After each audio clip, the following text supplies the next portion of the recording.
Movie की शुरुआत होती है और हम दो लड़कियों को देखते हैं जो कि द सोशल रेड रूम नाम की एक साइट पर लाइव व्लॉगिंग कर रही हैं। तभी उनमें से एक लड़की रूम से बाहर जाती है और जो वो वापस आती है तो वो बहुत ही वायलेंट हो चुकी होती है और वो अपनी ही दोस्त पर हमला करने लगती है। सेल्फ डिफेंस में उस लड़की को अपनी दोस्त को जान से मारना पड़ता है। फिर सीन चेंज होता है और हम सैम नाम की एक लड़की को देखते हैं जो कि अपने बॉयफ्रेंड से the social red room app पर वीडियो चैट कर रही होती है और इसी बातचीत के दौरान दोनों का ब्रेकअप हो जाता है। फिर हम देखते हैं कि सैम अपने क्लासरूम में है और उसके आसपास के लोग उसके कैरेक्टर को जज कर रहे हैं क्योंकि उसके बॉयफ्रेंड ने the social red room site पर ब्रेकअप से रिलेटेड कुछ पोस्ट डाला है। अब कुछ देर बाद सैम अपनी क्लासरूम छोड़कर बाहर चली जाती है और तब उसे अपने फ्रेंड मार्क का कॉल रिसीव होता है और मार्क उसे कहता है कि आज रात मेरे घर पर न्यू ईयर की पार्टी है और तुम्हें यहाँ पर आना होगा। बातचीत करने के दौरान सैम खिड़की से देखती है कि बाहर 3 लोग खड़े हैं और उनमें से एक लड़की के नाक और कान के अंदर से ब्लड आने लगता है और सैम को ये सब देखने में बहुत ही ज्यादा वियर्ड लगता है। अब आगे हम देखते हैं कि सैम शाम के टाइम घूमते हुए मार्क के घर पर पहुंच जाती है और वो बाहर से देखते हैं कि सैम के घर में कोई लाइट नहीं जल रही। फिर भी सैम मार्क के घर में जाती है और रूम के अंदर पूरा अंधेरा होता है। तभी अचानक से सैम का एक दोस्त जेड उसके सामने आता है और सैम उससे डरकर उसे एक जोर से मुक्का मारती है। फिर मार्क लाइट ऑन करता है और सैम को पता चलता है कि ये सब एक प्रैंक था। वहाँ पर सैम के 3 दोस्त होते हैं, स्टीव, कैटलिन और चैड। स्टीव और कैटलिन ये दोनों रिलेशनशिप में होते हैं। आगे हम देखते हैं कि चैड बियर लेने के लिए मार्केट में चला जाता है और बाकी 5 लोग कुछ देर तक ड्रिंक और पार्टी करते हैं, मगर सैम पार्टी में ज्यादा इंटरेस्ट नहीं दिखाती है और वो इधर उधर बैठ के टाइम स्पेंड करने लगती है। ये बात मार्क नोटिस कर लेता है और जब सैम किचन में होती है तो मार्क उससे बात करने जाता है। सैम यहाँ पर बताती है कि उसका ब्रेकअप हो चुका है। अब क्योंकि मार्क सैम के लिए अंदर ही अंदर फीलिंग्स रखता है तो इसलिए वो सैम को सहारा देता है और उसे अपनी बातों से थोड़ा कंफर्टेबल फील कराता है। फिर आगे हम देखते हैं कि जेड टीवी ऑन करके न्यूज देखता है और उसे पता चलता है कि दुनिया में कोई अननोन वायरस फैल गया है जो कि लोगों को बहुत ही ज्यादा हिंसक बना रहा है, जिसके बाद लोग एक दूसरे को मारने पर उतारू हो जाते हैं। इसलिए न्यूज चैनल सबको सलाह दे रहे हैं कि सभी लोग अपने घर को लॉक कर ले और किसी को भी अंदर ना आने दे जिसके कान और नाक में ब्लड आ रहा हो। अब हम स्टीव और कैटलिन को देखते हैं जो कि अकेले एक रूम में बंद होते हैं और इसी दौरान रूम की खिड़की में से एक आदमी घुस आता है। सेल्फ डिफेंस में स्टीव की उस आदमी से हाथापाई हो जाती है और स्टीव उसे जोर से धक्का देता है, जिसके बाद वो आदमी बालकनी से नीचे गिरकर मर जाता है। अभी तक स्टीव और कैटलिन को नहीं पता था कि बाहर की दुनिया में क्या चल रहा है, इसलिए स्टीव को लगता है कि उसने अनजाने में एक मर्डर कर दिया। ग्राउंड फ्लोर के मेन डोर पर भी सैम पर एक आदमी अटैक कर देता है। मार्क और जेड मिलकर सैम को छुड़ाते हैं। अब मार्क, जेड और सैम ऊपर वाले रूम में आते हैं तो उन्हें स्टीव वाले हादसे के बारे में पता चलता है और वो सब शॉक होते हैं। फिर जेड कहता है कि इससे पहले कि कोई और कंप्लेन करे हमें पहले ही 911 पर कॉल करके इस हादसे के बारे में बता देना चाहिए और उन्हें बताना चाहिए कि इस आदमी ने पहले हम पर आकर अटैक किया था और इससे हमारा प्लस पॉइंट भी बनेगा। मगर जब जेड 911 पर कॉल करता है तो लाइन बिजी जाती है और उस पर रिकॉर्डेड मैसेज चलता है कि सभी लोग अपना डोर लॉक करके अंदर ही रहे।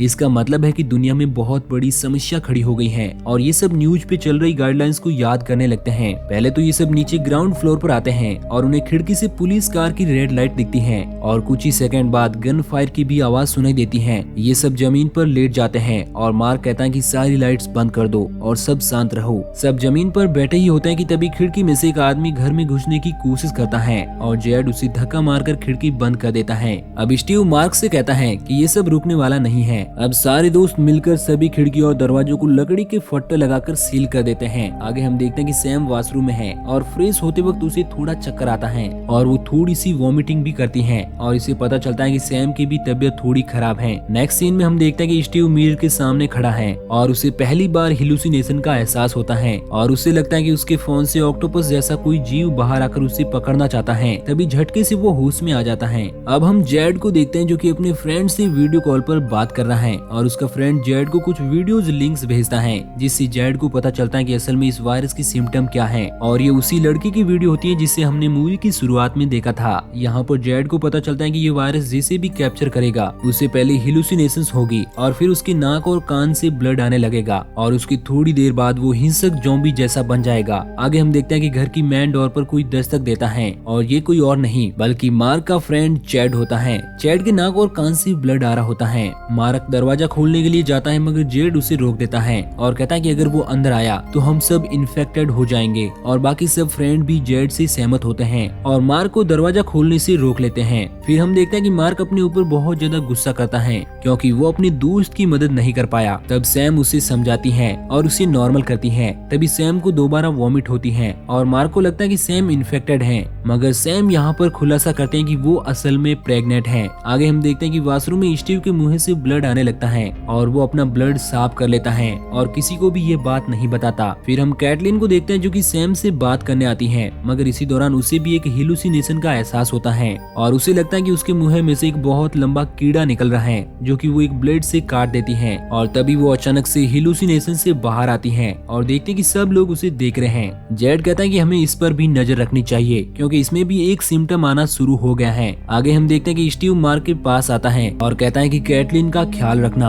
और थोड़ी देर बाद वो ज़ॉम्बी जैसा बन जाता है और मार्क पर अटैक कर देता है। मार्क को मजबूरन एक बियर की बोतल से उसके सर पे मारना पड़ता है, जिसके बाद स्टीव मर जाता है। फिर हम देखते हैं कि कैटलिन के मुंह से भी ब्लड आने लगा है और वो कहते हैं कि मुझे कुछ नहीं हुआ, मैं इसे कंट्रोल कर लूंगी। मगर कैटलिन को खुला छोड़ने का रिस्क कोई भी नहीं लेना चाहता, इसलिए सब लोग मिलकर कैटलिन को एक एलईडी वायर से बांध देते हैं। और जब वो कैटलिन को ऊपर वाले रूम में ले जा रहे होते हैं तभी कैटलिन ज़ॉम्बी में कन्वर्ट हो जाती है और मार्क को काटने की कोशिश करती है। मार्क गलती से उसे सीढ़ियों से नीचे फेंक देता है और तार से लटक कर कैटलिन की डेथ हो जाती है। अब हम देखते हैं कि कैटलिन की डेड बॉडी को ऊपर वाले रूम में शिफ्ट कर दिया जाता है और मार्क उसी रूम में अकेले बैठकर वहीं द सोशल रेड रूम की साइड पर जाता है और अपनी प्रोफाइल देखते हुए पुराने पलों को याद करता है। तभी मार्क को भी हेलुसिनेशन होना शुरू हो जाता है और वो लैपटॉप को छोड़कर वहाँ से चला जाता है। दूसरी तरफ हम देखते हैं कि जेड और सैम उसी वीडियो को देखते हैं जो कि हमने मूवी की शुरुआत में देखा है और यहाँ पर वो देखते हैं कि जो दूसरी लड़की बच गई थी वो भी बाद में इन्फेक्टेड हो जाती है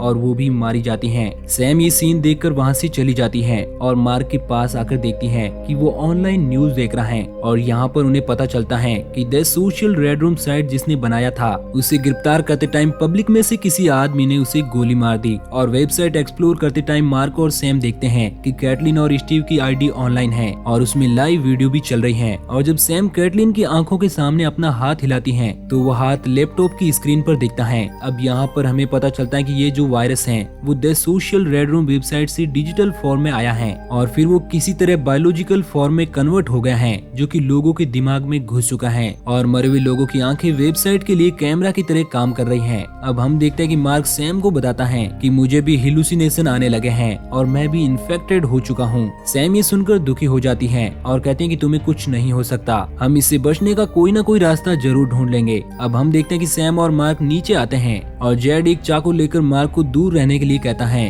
क्योंकि अब जेड को मालूम है कि मार्क इन्फेक्टेड है। जेड दोनों को द सोशल रेड रूम के एक एम्प्लॉय का एक वीडियो दिखाता है जिसमें वो आदमी बताता है कि वेबसाइट पर ज्यादा ट्रैफिक लेने के लिए उसकी कंपनी ने एक बहुत ही मेजर अपडेट वेबसाइट पर अपलोड किया था, जिसके बाद ये सब मुसीबत खड़ी हुई। अब जेड सैम से कहता है कि तुम मार्क को छोड़कर मेरे पास आ जाओ क्योंकि मैं अकेला नहीं रहना चाहता। और वो बताता है कि उसके पास एक ऐसा वीडियो है जिसमें इस वायरस से बचने का उपाय है, मगर सैम उसके पास आने से मना कर देती है। और फिर गुस्से में आकर जेड एक विंडो खोल देता है और ज़ॉम्बी जेड को रूम से बाहर खींच लेते हैं और बहुत से ज़ॉम्बीज रूम के अंदर भी आ जाते हैं। सैम जेड का लैपटॉप उठाती है और मार्क के साथ बेसमेंट में भाग जाती है और दोनों अंदर से डोर को लॉक कर लेते हैं। दोनों जेड के लैपटॉप में वायरस से बचने वाला वीडियो देखते हैं और उसमें डॉक्टर बताता है कि ये वायरस दिमाग में एक ट्यूमर पैदा कर रहा है और जिन्हें हेलुसिनेशन आना शुरू हो गए हैं उन्हें नहीं बचाया जा सकता। फिर डॉक्टर कहता है कि जिन्हें हेलुसिनेशन नहीं आ रहे हैं उन्हें अपने सर के एक कोने में ब्लेड से कट लगाना है और फिर सर की हड्डी में ड्रिल से एक होल करना है। ये सब करने के बाद होल के अंदर वहाँ पर उन्हें एक ब्लैक कलर का लीच जैसा ट्यूमर मिलेगा जिसे पिन से खींच कर निकाल लेना है। अब मार्क कहता है कि ये सब करने के लिए तो हमारे पास कोई भी मेडिकल इक्विपमेंट नहीं है। तो सैम कहती है कि हमें इस गैराज में से काम की चीजें इकट्ठा करनी होगी। अब सारा जुगाड़ का सामान इकट्ठा करने के बाद मार्क सैम के सर में कट लगाता ही है कि तभी मार्क पर उसका फ्रेंड चैड पीछे से अटैक कर देता है और फिर यहाँ पर सैम और मार्क चैड से लड़ने में बिजी हो जाते हैं और चैड इस लड़ाई में मार्क की जान ले लेता है, मगर सैम चैड को किसी तरह मारने में कामयाब होती है। फिर हम देखते हैं कि सैम मिरर के सामने खड़ा होकर खुद की ही अपनी सर्जरी को परफॉर्म करती है और अपने सर में होल करके उस ट्यूमर को बाहर निकाल लेती है। मगर ये सब करने के बाद सैम को चक्कर आ जाता है और वो वहीं पर बेहोश हो जाती है।